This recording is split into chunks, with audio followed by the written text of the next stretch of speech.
عزیز دوستو، آپ اکثر علماء سے، خطباء سے، واعظین سے نبی کریم صلی اللہ تعالی علیہ وسلم کی تشریف آوری سے قبل کے جو حالات ہیں وہ سنتے رہتے ہیں۔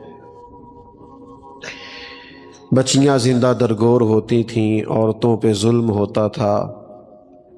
بیٹا میری طرف دیکھو، اللہ آپ کو سلامت رکھے۔ پہلے عرض کیا ہے بہت زیادہ آداب ہیں، آپ تو اچھے لوگ ہیں، آپ توجہ رکھیں بات۔ بچیاں زندہ درگور ہوتی ہیں، خواتین پر ظلم ہوتا ہے، انسانوں کی منڈیاں لگتی ہیں، لوگ بکتے ہیں۔ پھر سب سے بڑا مسئلہ ان کے عقائد کے بگاڑ کا تھا۔ وہ بتوں کی پوجا کرتے، مختلف قسم کی اوہام پرستیوں کا شکار رہتے، سارے کپڑے اتار کے بیت اللہ شریف کا طواف کرتے، قربانیاں کرتے تو پھر ان کا خون بیت اللہ شریف کی دیواروں سے ملتے۔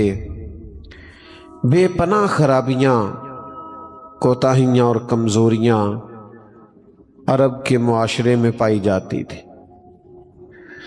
اور ہر آزمائش، ہر پریشانی، ہر دکھ اس قابل تھا کہ اس کا فوری مداوع کیا جائے۔ اب اگر عورتیں ظلم سہ رہی ہیں تو وہ تو سسک رہی ہیں، جلدی سے ہمارے حقوق ادا کیے جائیں۔ اگر غلاموں پہ ظلم ہے تو غلام تڑپ رہے ہیں کہ ہمیں اس غلامی سے نجات دلائی جائے۔ پھر عقائد کا بگاڑ ویسے ہی انسان کو بہت ساری آزمائشوں میں ڈال دیتا ہے۔ تو اتنے کٹھن حالات تھے اور ہر عنوان ہی اس قابل تھا کہ اس پر توجہ دی جائے، لیکن صدیوں کے بعد آسمان کا جو زمین سے پہلا رابطہ ہوا اور غار حرا میں جو پہلی وحی نازل ہوئی، آپ بظاہر دیکھیں تو ان سارے موضوعات پر کسی پر بھی وہ کلام نہیں کرتی۔ نہ اس میں بظاہر عقیدہ توحید کی بات ہے، نہ عورتوں کے حقوق کی بات ہے، نہ بظاہر اس میں غلاموں کی داد رسی کی بات ہے۔ پھر سمجھیے آپ، صدیوں سے لوگ آزمائش اور پریشانی میں ہیں، لیکن جو پہلی وحی آتی ہے نا، اس میں ان میں سے کوئی بات ڈسکس نہیں ہوتی، بلکہ فرمایا اقرا،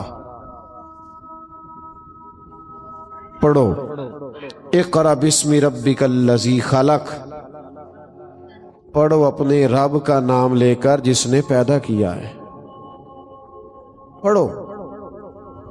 یعنی خرابیاں کتنی زیادہ ہیں، عقائد کا مسئلہ ہے، معاملات کا مسئلہ ہے، ظلم و زیادتی کا مسئلہ ہے، صداقتیں بے حجاب کر دے، حقیقتیں آشکار کر دے، ہر ایک ذرہ یہ کہہ رہا ہے اور مجھے آفتاب کر دے۔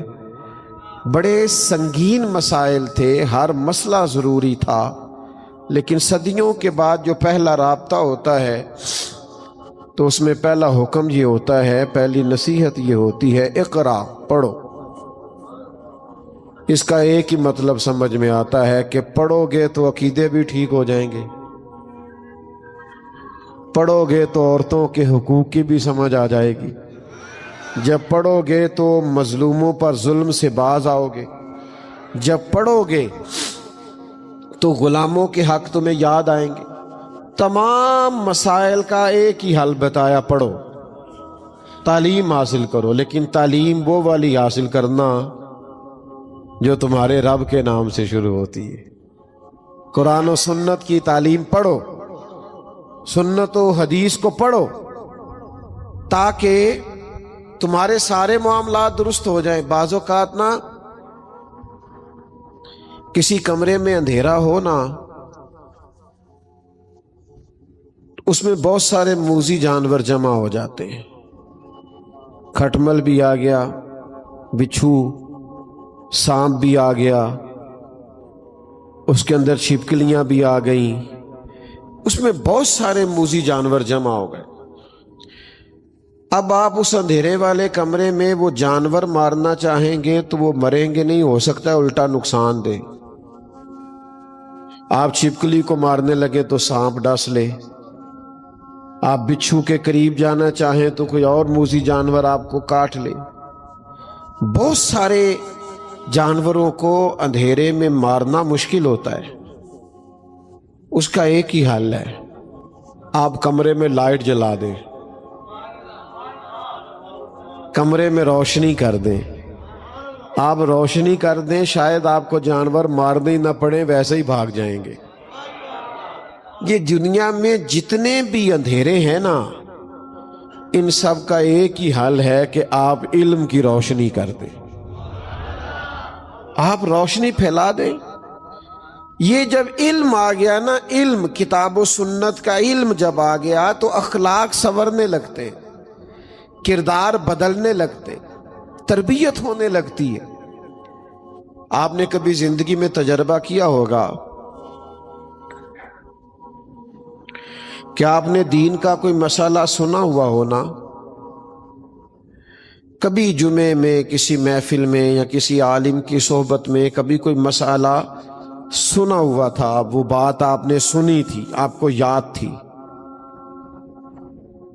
وہ جس چیز کے بابت آپ نے وہ مسئلہ سنا ہوا ہوگا نا، جب وہ کام آپ کے سامنے آئے گا تو ایک دفعہ وہ چیز یاد ضرور آئے گی کہ یار میں نے اس کے بارے میں یہ سنا تھا۔ آپ عمل کریں نہ کریں، لیکن ایک دفعہ اگر آپ کے ذہن میں ہو تو بات یاد آتی ہے۔ یہ فطری اصول ہے، آپ دین کا علم سیکھ لیں، انشاءاللہ وہ آپ کو یاد آئے گا، اور ایک دن آئے گا، اتنا یاد آئے گا، اتنا یاد آئے گا کہ آپ عمل کرنا بھی شروع کر دیں گے۔ پر پہلی شرط یہ ہے، سمجھنے والا مقام یہ کہ اس علم کو سیکھیں۔ یہاں علماء بیٹھے ہیں، دن میں اگر 100 آدمی مسئلہ پوچھتا ہے نا کسی عالم سے، مسائل پوچھے جاتے ہیں تو کچھ نہیں تو 90-95 مسئلے طلاق کے ہوں گے۔ اب کوئی گھر جو ہے وہ شادی ہوتی ہے نا تو کم از کم کچھ 6 ماہ پہلے فرنیچر کا آرڈر ہوتا ہے، کو 2-3 ماہ پہلے کپڑے سلوانے کے لیے دیے جاتے، لیکن بچی اور بچے کو مسائل نہیں بتائے جاتے۔ میرا دعویٰ ہے کہ 90-95% لوگ مسئلہ طلاق کا پوچھتے ہیں، اور زیادہ تر وہ ہوتے ہیں جو کہتے ہیں میں 3 طلاقیں اکٹھی دے بیٹھا ہوں، اب بتائیں کیا کرنا ہے۔ میرا ماننا یہ ہے کہ اگر ان کو مسئلے کا پتا ہونا کہ 3 اکٹھی نہیں دینی، اور پتا ہو شادی سے پہلے جو آپ نے اتنی محنت کی ہے نا، شادی بیاہ پہ اتنا خرچ کیا ہے، تو تھوڑے سے مسائل بھی اگر بتائے جائیں، اور شادی سے قبل ان کو پتا ہو، تو میرا خیال یہ ہے کہ جتنے گھر ٹوٹتے اور بکھرتے ہیں یہ بکھرنے سے بچ جائیں۔ لیکن ہم مسئلے دریافت نہیں کرتے، علم کی روشنی حاصل ہی نہیں کرتے، شوق نہیں ہے ہمارے اندر، وہ ذوق نہیں ہے علم کے حصول کا۔ کتنا شوق ہے ہمارے بچوں کو موبائلوں کا، موٹر سائیکل کا، گاڑی کا، گھر کا، سیر کا۔ یہ شوق باہر سے نہیں آیا، یہ ہم نے ڈالا ہے، ہمارے ماحول نے ڈالا ہے، ہماری سوسائٹی نے ڈالا ہے، ارد گرد کے معاشرے نے ڈالا ہے۔ بس اگر ہم تھوڑا سا اپنے آپ کو بدلیں گے نا، ہمارا شوق اگر علم والا ہو گیا تو ہمارے بچوں کا بھی ہو جائے گا۔ آپ ذوق علمی پیدا کریں۔ حضرت کثیر بن قیس روایت کرتے ہیں کہ دمشق کی جامع مسجد میں بیٹھے تھے، ایک آدمی مدینہ منورہ سے چل کے آیا، اس نے طویل سفر کیا ہے۔ میری طرف دیکھنا نوجوانوں، یہاں 1.5-2 گھنٹے کا سفر تو معمولی ہے، جو بندہ کھانا کھانے کے لیے کرتے ہیں لوگ، وہ ہوٹل اچھا ہے تو وہاں چلتے ہیں روٹی کھانے کے لیے، کر لیتے ہیں کہ نہیں؟ اتنا سینکڑوں میلوں کا سفر طے کر کے ایک شخص مدینہ منورہ سے دمشق پہنچا، اور آ کے اس نے سواری کھڑی کی اور کہتا پتہ کیا ہے؟ مجھے پتا چلا ہے تم نبی پاک علیہ السلام کی ایک حدیث روایت کرتے ہو، میں وہ حدیث سننے کے لیے آیا ہوں۔ ایک حدیث حضور کی، یہ بھی شوق ہے، کسی کو لگ جائے نا، لوگوں کو سکے جمع کرنے کا شوق لگ جائے تو لوگ منتیں کرتے ہیں یار میرا شوق ہے. تو اگر آپ کو علم دین کا شوق لگ جائے، آپ کی طبیعت ہو،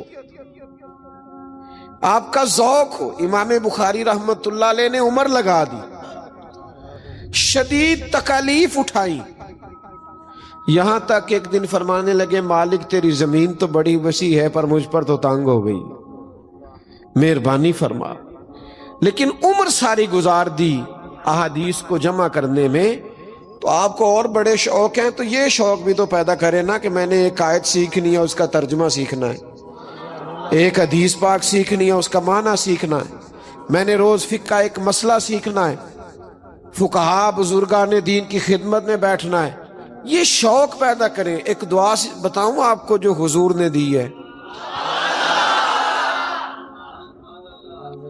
دعائیں کراتے ہو نا پیروں سے، بزرگوں سے، ماں باپ سے، اور اگر دعا مل جائے نبی پاک صلی اللہ علیہ وسلم سے، حضور سے اگر دعا مل جائے، اجابت کا جوڑا عنایت کا صحرا، دلہن دلہن دلہن بن کے نکلی دعائے محمد، اور اجابت نے جھک کر گلے سے لگایا بڑی ناز سے جب دعائے محمد صلی اللہ تعالی علیہ وسلم. کیوں کہ خدا کی رضا چاہتے ہیں، دو عالم خدا چاہتا ہے رضائے محمد صلی اللہ تعالی علیہ وسلم. حضور نے دعا دی ہے، نبی کریم علیہ السلام دعا دیتے ہیں. کریم فرماتے ہیں اے اللہ اس کے چہرے کو تر و تازہ رکھنا جو میری حدیثیں یاد کر کے آگے بیان کرتا ہے.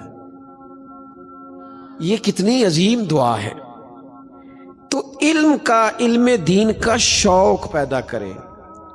آپ کی طبیعت میں ہو کہ میں نے دین کا علم حاصل کرنا، اور کرنا کس لیے، یہ بڑا بنیادی مسئلہ ہے. دین کا علم حاصل کرنا ہے اپنی تربیت کے لیے، تقریروں، وعظوں، مباحثوں، مناظروں کے لیے نہیں. مناظرہ کریں گے، علماء کبھی ضرورت پڑے گی تو علماء حق احقاق حق کے لیے کریں گے، لیکن عوام کی بات کر رہا ہوں. ہم پتہ کیا کرتے ہیں، مجھ سے ایک طالب علم نے کہا میں مطالعہ کرنا چاہتا ہوں، کہاں سے شروع کروں؟ میں نے کہا آپ تو مطالعہ اس لیے کرنا چاہتے ہیں کر کے تقریریں کریں، جمعے پڑھائیں، تو وہ تو نہیں ہوتا. آپ تو اس لیے کتاب و سنت پڑھیں کہ آپ کے ذہن میں ذخیرہ آئے، آپ کا دل نورانی ہو، آپ کی اپنی تربیت ہو. آپ اس لیے پڑھیں، پھر چلے اللہ موقع دے گا کبھی بیان کرنے کی باری آئے گی تو بیان بھی کر لینا. لیکن اگر محض اس لیے پڑھا نا میں نے آگے سنانا ہے، تو پھر وہ والا ذوق نہیں پیدا ہوگا جو ایک بندہ مومن کو کتاب و سنت سے شغف ہوتا ہے.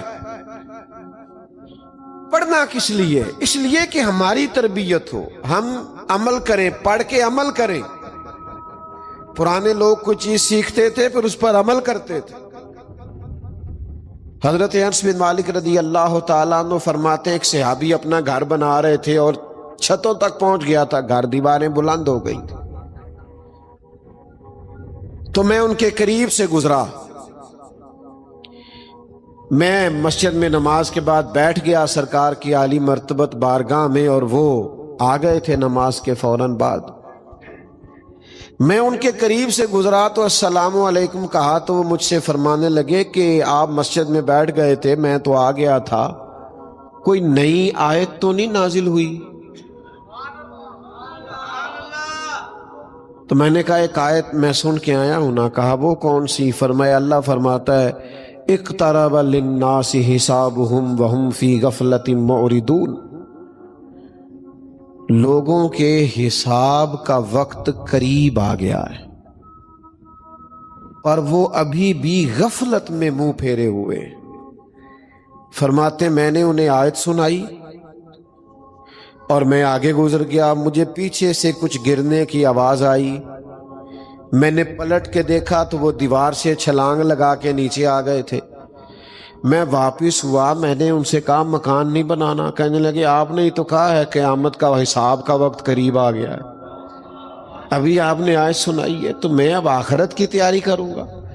تو وہ جو سنتے تھے وہ ان پر اثر انداز ہوتا تھا، عمل کرتے تھے. لن تنالوا البر حتى تنفقوا مما تحبون. جب یہ آیت نازل ہوئی کہ تم ہرگز بھلائی کو نہیں پہنچ سکتے جب تک اپنی پیاری چیز خرچ نہ کرو، تو جس صحابی کو گھوڑا پیارا تھا وہ گھوڑا لے کے آ گئے، جن کو باغ پیارا تھا انہوں نے وہ باغ پیش کر دیا، اور کہیں کسی بزرگ کو شکر سے پیار تھا تو وہ شکر کی بوریاں خیرات کرنے لگے. پیار وہ عمل کرتے تھے. ہمارے ہاں لوگ کوئی مسئلہ پوچھتے ہیں تو لڑائیاں کرتے ہیں، بحث کرتے ہیں. وہ میں جی فلانی جگہ سے مسئلہ سن کے آیا ہوں، ہمارے امام صاحب تو ایسا نہیں کرتے. حالانکہ مسئلہ چاہے خالص فروعی ہو، اولا غیر اولا کا مسئلہ ہو، لیکن لوگ بحث کرتے، اتنی بحث کرتے ہیں. بعض اوقات لگتا ہے دین دنیا میں آئے ہی بحث کے لیے. عمل کریں، اپنی تربیت کریں، اپنے اوپر نافذ کریں. سنو، نبی کریم علیہ الصلوۃ والسلام نے فرمایا جس نے دین کا علم اس لیے حاصل کیا کہ اس سے دنیا کمائے گا یا علماء سے بحث کرے گا، یا ایک جگہ فرمایا جاہلوں پہ رعب جمائے گا. جس نے دین کا علم دنیا کے لیے حاصل کیا، فرمایا اس بندے کو اللہ جنت کی خوشبو بھی عطا نہیں کرے گا. یہ تو آپ کو عمل کے لیے حاصل کرنا چاہیے، اور گہرائی کے ساتھ حاصل کرنا چاہیے، اور شوق کے ساتھ حاصل کرنا چاہیے، اور آپ کے اندر خاص طلب ہونی چاہیے. یہ واعظ و نصیحت سننا، جمعہ پڑھنا، بیان سننا، اس کے لیے خاص طلب اور ذوق طبیعت میں مچلنا چاہیے. لیکن وہ ہم ہر چیز کو روایتی لیتے ہیں، ہمارا مزاج نہیں ہوتا. میں نے دیکھا ہے کہ لاکھوں روپیہ دے کے لوگ ڈگریاں حاصل کرتے ہیں دنیاوی، مہنگا ترین ٹیچر ہے، فیس دے کر کے اس سے پڑھتے ہیں، لیکن مسجد میں کہا جاتا ہے فری سن لو قرآن اور حدیث. لوگ موٹیویشنل اسپیکر کے پاس جاتے ہیں، کئی ہزار کی سیٹ بک کراتے ہیں آگے بیٹھنے کے لیے، اور پھر گھنٹہ 2 گھنٹہ کا لیکچر سنتے ہیں تاکہ طبیعت کسی طرف مائل ہو. اور مولانا بیچارے جمعے میں صرف اتنا کہتے ہیں میرا ایک کی مطالبہ ذرا ٹائم پہ آ جایا کرو. لیکن ہمارا ارادہ ہی نہیں بنتا، وہ ذوق ہی نہیں، وہ شوق ہی نہیں، مزاج کے اندر وہ طلب نہیں جو ہونی چاہیے. میرے عزیز بھائی یاد رکھیے، جب آپ دین کا ذوق پیدا کریں گے، پڑھیں گے، سنیں گے اور سیکھنے کی نیت سے، تو آپ اپنے اندر تبدیلی پیدا کریں، آپ کا ذہن بدل جائے گا. اس لیے کہ جتنا موٹیویٹ کسی کو حضور کی باتیں کر سکتی ہیں نا، دوسری کسی کی کر سکتی نہیں ہے. تو آپ اس کو سمجھ لیں کہ جب تک آپ مزاج نہیں پیدا کرتے، علم کا ذوق نہیں پیدا کرتے، سیکھنے کی طبیعت نہیں بناتے، اتنی دیر تک لطف آ سکتا. اچھا پھر ایک اور بھی مسئلہ ہے، یہ جی بابا صاحب ہیں، یہ جی پیر صاحب ہیں، یہ جناب فقیر صاحب ہیں. بالکل ٹھیک بات ہے. تو یہ کون ہے؟ کہتے ہیں یہ مولوی صاحب ہیں، یہ مفتی صاحب ہیں. آپ مجھے سچ بتائیں کہ 500 دانے والی تسبیح دے کے ایک بابا صاحب کو اس پلر کے ساتھ بٹھا دیا جائے، اور فقہ کی کوئی کتاب دے کے مفتی صاحب کو اس پلر کے ساتھ بٹھا دیا جائے، تو زیادہ لوگ کدھر جاتے ہیں؟ پھوکا مروان آستے بابا جی کو، کیونکہ یہ اس میں بہت ساری کوتاہی اس اسٹیج کی بھی ہے. مجھے معاف کیا جائے تو یہاں سے بھی فلانا فقیر ہوتا ہے تو فلانا یہ ہوتا ہے تو فلانے کی یہ کرامت ہوتی ہے. کبھی اس فقیر سے بھی پوچھو، اس نے بھی کسی عالم کی عظمت بیان کی ہے؟ سوال ہی نہیں پیدا ہوتا. اور میں علماء سے بھی اکثر کہتا رہتا ہوں، آپ احساس کمزوری کا شکار نہ ہوا کریں. کسی بھی جاہل کو بلا کر کے آپ کہیں کہ اب سارا کچھ آپ کی سرپرستی میں چلے گا، ایسا نہیں. آپ ہی کی سرپرستی ہے جن کو پڑھنا پڑھانا آتا ہے. تو تھوڑا سا ہمیں بھی کسی جگہ سٹینڈ لینے کی ضرورت پڑے گی. ہمارا رویہ کیا ہے کہ وہ جی ادھر بابا جی بیٹھے ہیں لہذا ساری دنیا ادھر جا رہی ہے، بابا جی سرکار ہے. میرے پاس ایک صاحب نہ اکثر آیا کرتے تھے اور اپنے پیر صاحب کی نہ ہر روز کوئی 1.5-2 کرامتیں سنا جاتے تھے ڈیلی. تو بڑا مسئلہ ہوتا ہے، یہ آپ کہہ بھی نہیں سکتے، اخلاق بھی اجازت نہیں دیتا. تو ایک دن ان کے بھائی سے نا غلطی ہو گئی، اپنی بیوی کو 3 طلاقیں دے بیٹھے، تو صبح صبح دوڑے دوڑے آئے، کہنے لگے حضرت صاحب وہ پرا نے 3 طلاقاں دیتیاں نے، ان کی بنے گا؟ میں کہا پیراں نوں پوچھ مسئلہ، مینوں جو 2 کرامتاں روز سنا جانا ہے، انہوں نے پوچھ، کہندا جی انہوں نے میں پوچھیا سی کہ انسان کسی عالم نال گل کر، میں کہا سبحان اللہ، اور فتویٰ میرا نہیں، حضرت سلطان باؤ کا ہے، حضرت سلطان باؤ کا فتویٰ ہے۔ سلطان صاحب کہتے ہیں بانج علموں جو کرے فقیری، او کافر مرے دیوانہ ہوں، کافر مرے، حالانکہ بڑا ڈاڈا فتویٰ دیتا ہے سلطان صاحب، سیدھا کافر ہی آختہ نے، نہ گمراہ نہ کچھ اور، سیدھا کافر ہی۔ بانج علموں جو کرے فقیری، وہ کسی اردو کے شاعر نے کہا تھا علم ہی نہیں جب تم میں تو عمل کیا ہوگا، جس خیاباں میں شجر ہی نہیں وہاں پھل کیا ہوگا۔ پہلے درخت تو لگا لو، پھل، پہلے علم تو سیکھو پھر ہی عمل کرنا آئے گا۔ تو میں نے کہا پیر صاحب سے پوچھ، کہنے لگے وہ کہہ رہے تھے کسی عالم سے بات کرنا، میں نے کہا کمال نہیں ہو گئی، کرامتیں ساری ان کی ہیں، اور پتہ ان کو چھوٹے سے مسئلے کا بھی نہیں ہے، اور یہ زیادہ تر جاہل پیروں کی کرامتیں زیادہ ہوتی ہیں۔ اس کی وجہ یہ ان سے کسی نے سوال ہی نہیں کرنا، عالم تو کوئی ذرا بھی بات کر دے تو لوگ کہتے ہیں دلیل دو بھائی، اور بنتی بھی ہے پوچھنا اس لیے کہ وہ ظاہر ہے بات کر رہے ہیں، تو عالم سے لوگ سوال کرتے ہیں اس لیے، کوئی عالم پیر ہو نا، پیر بھی ہو عالم بھی ہو تو کرامتیں تھوڑی ہوتی ہیں، کیونکہ کوئی دلیل سے بات کرنی ہے، اور جاہل نے دلیل ہی کوئی نہیں دینی۔ جیڑے محرم راز حقیقت دے او تے راز حقیقت کھول دے ہی نہیں، اے جنہ ویکھیا نہیں او کرن گلاں، جنہ ویکھ لیا او تے بول دے ہی نہیں۔ تو جاہل ہے تو کرامتیں بڑی ہیں۔ تو علم بنیاد ہے، سیکھنا سکھانا، پڑھنا پڑھانا، سمجھنا، تربیت پانا، یہ اصل ہے۔ ہمارے ہاں تو بابا صاحب بیٹھے ہوں اور عالم بیٹھے ہوں تو لوگ بابا صاحب کی طرف جاتے ہیں نا، لیکن جو نبوی تربیت ہے نا، جو نبی پاک صلی اللہ علیہ وسلم نے ہمیں سکھایا ہے، وہ یہ ہے کہ حضور مسجد میں تشریف لائے، 2 حلقے بنے ہوئے تھے، ایک ذکر اذکار کر رہے تھے، ایک تعلیم و تعلم میں مشغول تھے، محبوب بیچ میں کھڑے ہو گئے، فرمایا دونوں ہی خیر کا کام کر رہے ہیں، لیکن فرمایا مجھے چونکہ معلم بنا کے بھیجا گیا ہے، لہذا حضور خود اس حلقے میں بیٹھے جہاں پڑھایا جا رہا تھا۔ تو یہ آج جو سوچیں پیدا ہوئی ہیں نا کہ ہم نے ادھر جانا ہے، یہ سوچیں درست نہیں ہیں۔ آج تو میرے بھائی جو تھوڑا سا تعاون کرتا ہے نا کسی مسجد مدرسے میں، اس کو محتمم صاحب کو سر پہ بٹھانا پڑتا ہے، تب گزارا ہوتا ہے۔ استاد پڑھنے پڑھانے والا کہیں سائیڈ پہ بھی بیٹھ جائے تو کام چل جاتا ہے، لیکن 100 خوش آمدیں کرنی پڑتی ہیں لوگوں کو، معاذ اللہ، پھر جا کے ادارے چلتے۔ کیوں؟ ہم علم کے سپورٹر ہی نہیں، ہمارا مزاج ہی نہیں، طبیعت نہیں۔ اپنے بچوں کو سکھائیں، شوق پیدا کریں، اور میں آپ سے گزارش کروں گا خود بھی پڑھا کریں، خود بھی آیا کریں، سیکھا کریں۔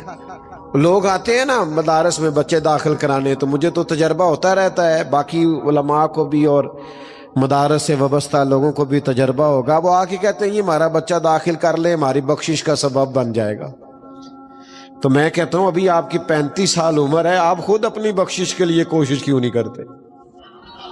آپ خود آئے نا بھائی، آپ خود پڑھیں، آپ کو کیا مسئلہ ہے؟ آپ نے اس پہ تکیہ لگا لیا ہے، آپ آ جائیں خود پڑھیں۔ 40 سال عمر ہوئی، ایک صاحب مجھے کہنے لگے زبان موٹی ہو گئی ہے، 40-45 سال عمر ہو گئی، اب پڑھنا تلفظ ٹھیک کرنا مشکل ہو گیا ہے۔ تو میں نے کہا یہ کل موبائل آیا ہے، سب کو واٹس اپ کرنا آ گیا ہے، سٹیٹس لگانا آ گیا ہے۔ پہلے ہم دفتروں میں جاتے تھے نا کبھی پٹواری کے پاس یا کسی دفتر میں، تو اوپر سے بڑے بڑے وہ رجسٹر اتارتے تھے، جب اتارتے تھے تو گرد بھی سروں پہ پڑتی تھی۔ تو پھر کمپیوٹر آ گیا، تو میرا خیال ہے سارے سرکاری ملازموں نے نوکریاں چھوڑ دی ہوں گی کہ ہم سے نہیں کمپیوٹر سیکھا جاتا، چھوڑ دی۔ کیا کیا ہے؟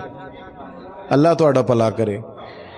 تو اگر 40-45 ہزار کی نوکری بچانے کے لیے کمپیوٹر سیکھا جا سکتا ہے نا، تو قبر اشر بچانے کے لیے قرآن بھی سیکھا جا سکتا ہے۔ جی ہاں، اگر تھوڑی سی نوکری بچانے کے لیے، تنخواہ بچانے کے لیے کمپیوٹر سیکھ سکتے ہو، کورسز کر سکتے ہو، تو آخرت بچانے کے لیے قرآن بھی سیکھو اور کمال سیکھو اور خوب سیکھو۔ دنیا میں ناز کرتے ہو نا، فخر کرتے ہو، تو میرے نبی پاک نے فرمایا اگر ناز کرنا ہو تو دو لوگوں پہ کرنا، فخر کرنا ہو، رشک کرنا ہو تو دو لوگوں پہ کرنا۔ یا رسول اللہ صلی اللہ علیہ وسلم کس کس پر؟ فرمایا ایک جسے اللہ مال دے، وہ صبح بھی رب کی راہ میں خرچ کرے، شام بھی اللہ کے راستے میں خرچ کرے، اور فرمایا دوسرا جسے اللہ قرآن و سنت کا علم دے، وہ صبح بھی لوگوں کو سکھائے، شام بھی لوگوں کو سکھائے۔